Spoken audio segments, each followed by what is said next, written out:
go ahead and grab Honey Bear. Hey.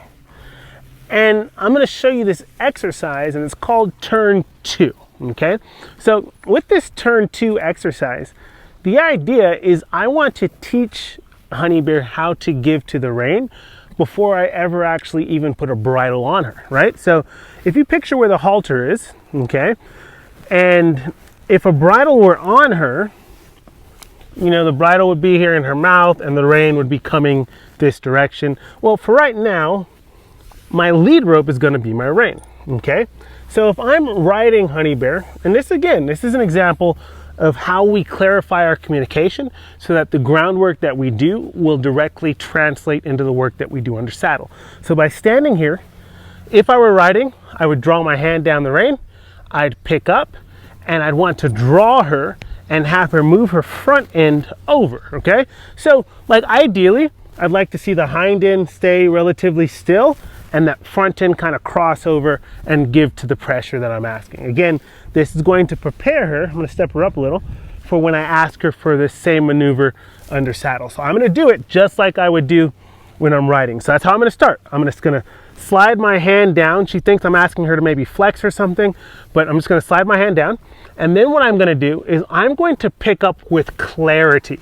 With my hand position, because when we talk about communication, we got to make sure that we have clarity and that we simplify. So I'm going to show her clarity by really pulling out forward with my hand and holding the pressure here so that she can understand what I'm asking. So she's not quite sure what I'm asking here. You see that nose going up. I'm going to stick with her and keep holding until she begins to move that front end over towards me. She's giving to the pressure. So that's clarity. You can see I'm very clear. She's trying to figure this out. She's not quite sure what to do. And here's where the simplicity part comes in. My simplicity is with my expectation. So if she gives me the slightest bit of direction towards me, I'm going to release the pressure. Now notice, when she started to drift away from me, what did I do? I just kind of stuck with her. I maintained this pressure.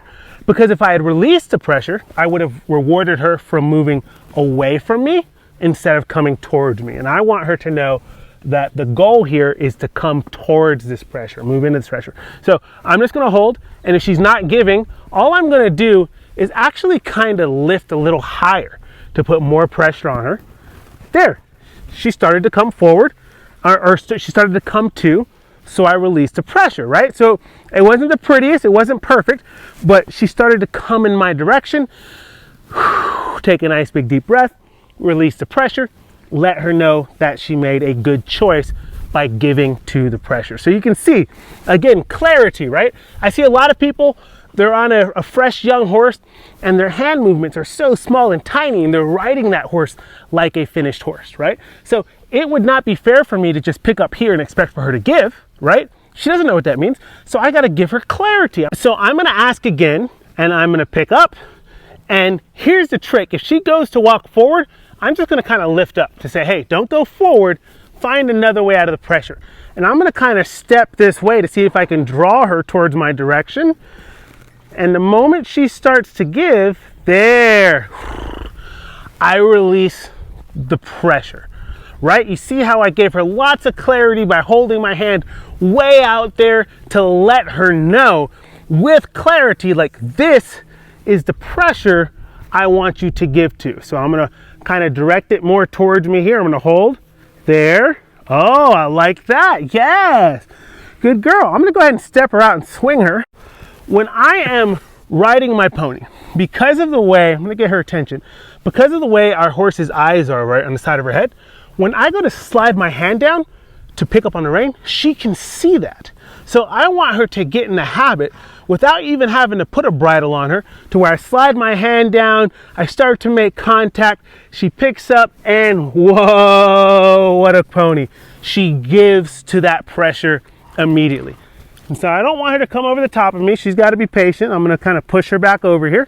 Okay. And so the idea is, if I can communicate with so much clarity that I can control her with the halter, right? Without even having to really pull. Like I'm not pulling right now, right? That nose is coming. Let me see if I can hold out here and get her to give without having to pull on the halter. So the halter's slack. okay? But I'm gonna just keep my hand up here just to put pressure on her that way, so that she knows that if she gives to that pressure, I'm going to release. Now she started backing up, but she started with a nice lateral movement. Let me see if I can get some more, like a deeper lateral movement from her. So she's kind of swinging, she's being a little rude, so I'm kind of saying no ma'am, but I'm maintaining the pressure. See if I can get her to draw on a loose rein. Again, to follow my hand. There,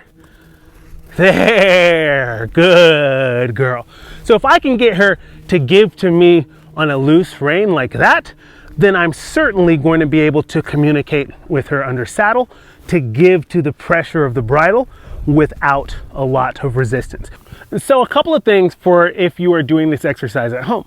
When you start and you're standing kind of by your horse, you'll pick up, you'll slide, and again, we'll give them clarity so that she really knows to give and move over. Now, if they go to walk forward, pick up and kind of bump them to let them know that walking forward isn't the answer, but maintain your pressure, and I'm gonna swing until she actually gives there into the pressure towards me. When she finally gave, I released the pressure.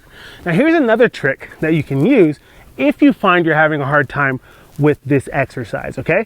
So you can start in riding position, which means you're gonna stand kind of right where you would be riding.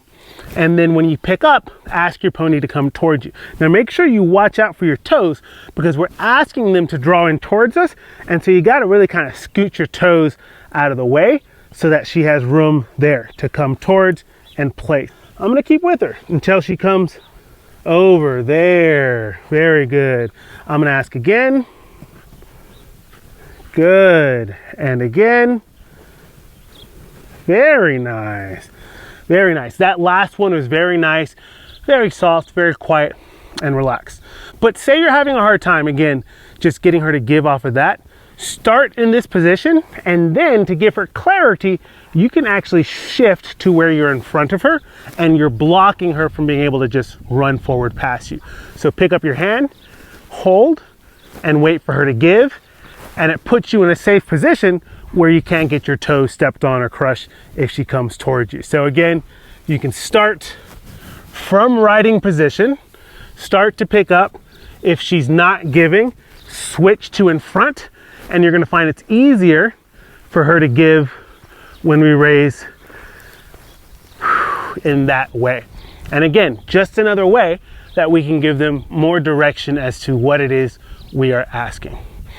So she did a pretty good job with that. I'm gonna go ahead and put her back up over here and just let her stand tied for a bit. And she gets a chance to have a break and rest and relax. She did good work. Okay, so now that you know how to get your horse to really just fall, right? Like right into your hand, how to get them to give softly to you, can you see how communicating to your horse with clarity and simplicity, how leading them to the right answer with love can help them have a better and more clear understanding of what it is you're asking?